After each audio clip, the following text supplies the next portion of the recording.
Thank you. Thank you. Thank you. Thank you so much. Thank you.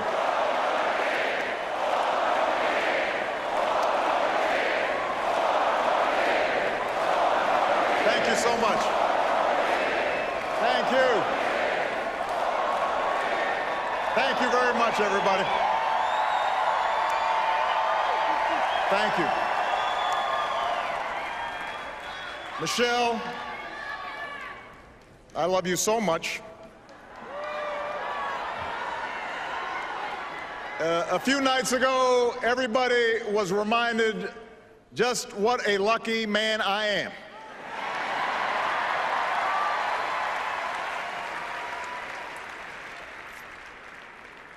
Malia and Sasha, we are so proud of you.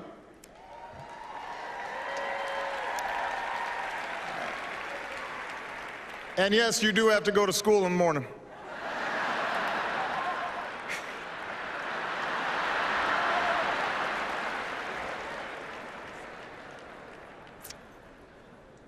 And Joe Biden, thank you for being the very best vice president I could have ever hoped for, and being a strong and loyal friend.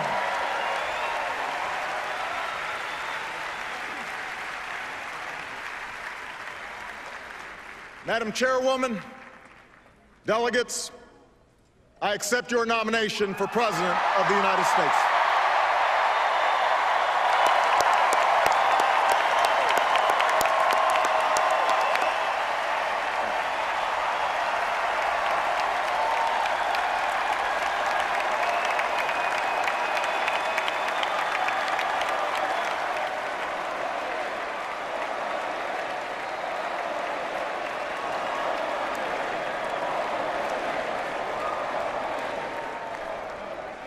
Now, the first time I addressed this convention in 2004, I was a younger man.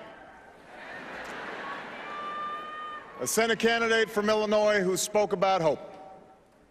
Not blind optimism, not wishful thinking, but hope in the face of difficulty. Hope in the face of uncertainty. That dogged faith in the future which has pushed this nation forward even when the odds are great, even when the road is long.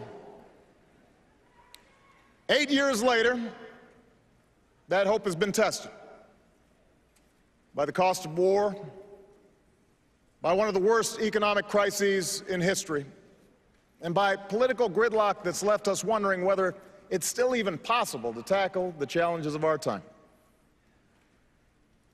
I know campaigns can seem small, even silly sometimes. Trivial things become big distractions. Serious issues become sound bites. The truth gets buried under an avalanche of money and advertising. I mean, if you're sick of hearing me approve this message, believe me, so am I.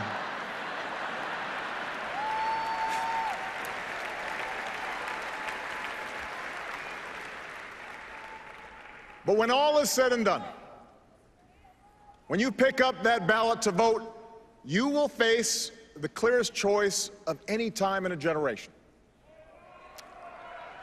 Over the next few years, big decisions will be made in Washington on jobs, the economy, taxes and deficits, energy, education, war and peace. Decisions that will have a huge impact on our lives and on our children's lives for decades to come. And on every issue, the choice you face won't just be between two candidates or two parties. It will be a choice between two different paths for America, a choice between two fundamentally different visions for the future. Ours is a fight to restore the values that built the largest middle class and the strongest economy the world has ever known.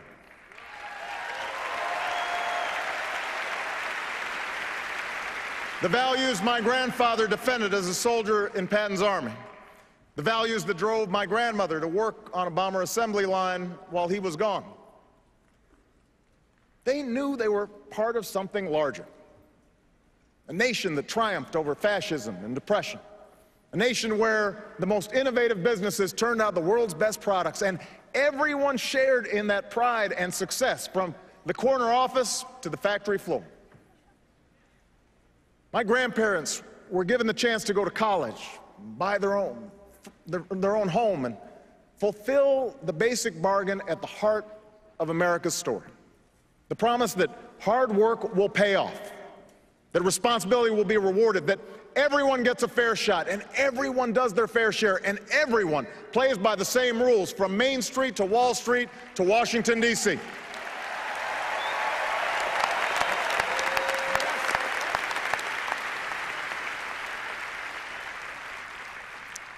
And I ran for president because I saw that basic bargain slipping away. I began my career helping people in the shadow of a shuttered steel mill at a time when too many good jobs were starting to move overseas.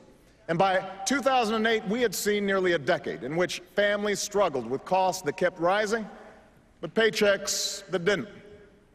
Folks racking up more and more debt just to make the mortgage or pay tuition, put gas in the car or food on the table.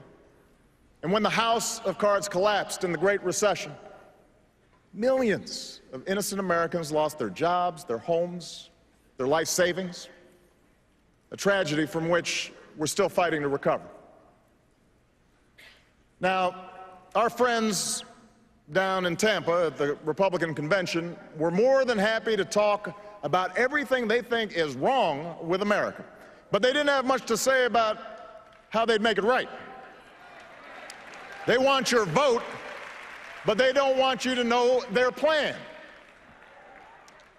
And that's because all they have to offer is the same prescriptions they've had for the last 30 years. Have a surplus? Try a tax cut. Deficit too high? Try another. Feel a cold coming on? Take 2 tax cuts, roll back some regulations, and call us in the morning.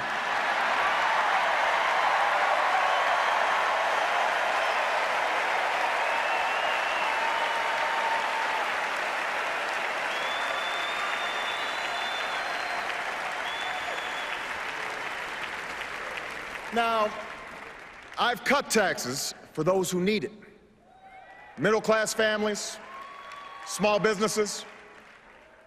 But I don't believe that another round of tax breaks for millionaires will bring good jobs to our shores or pay down our deficit.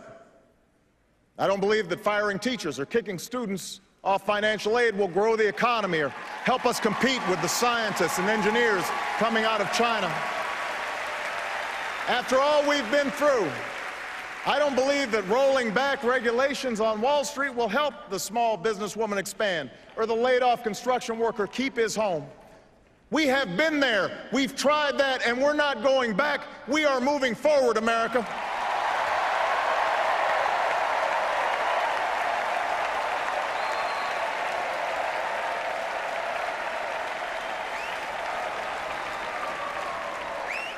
Now, I won't pretend the path I'm offering is quick or easy. I never have. You didn't elect me to tell you what you wanted to hear. You elected me to tell you the truth. And the truth is, it will take more than a few years for us to solve challenges that have built up over decades. It'll require common effort and shared responsibility, and the kind of bold, persistent experimentation that Franklin Roosevelt pursued during the only crisis worse than this one. And by the way, those of us who carry on his party's legacy should remember that not every problem can be remedied with another government program or dictate from Washington. But know this, America, our problems can be solved. Our challenges can be met. The path we offer may be harder, but it leads to a better place, and I'm asking you to choose that future. I'm asking you to rally around a set of goals for your country, goals in manufacturing, energy, education, national security, and the deficit. real, achievable plans that will lead to new jobs, more opportunity, and rebuild this economy on a stronger foundation. That's what we can do in the next 4 years, and that is why I am running for a second term as President of the United States.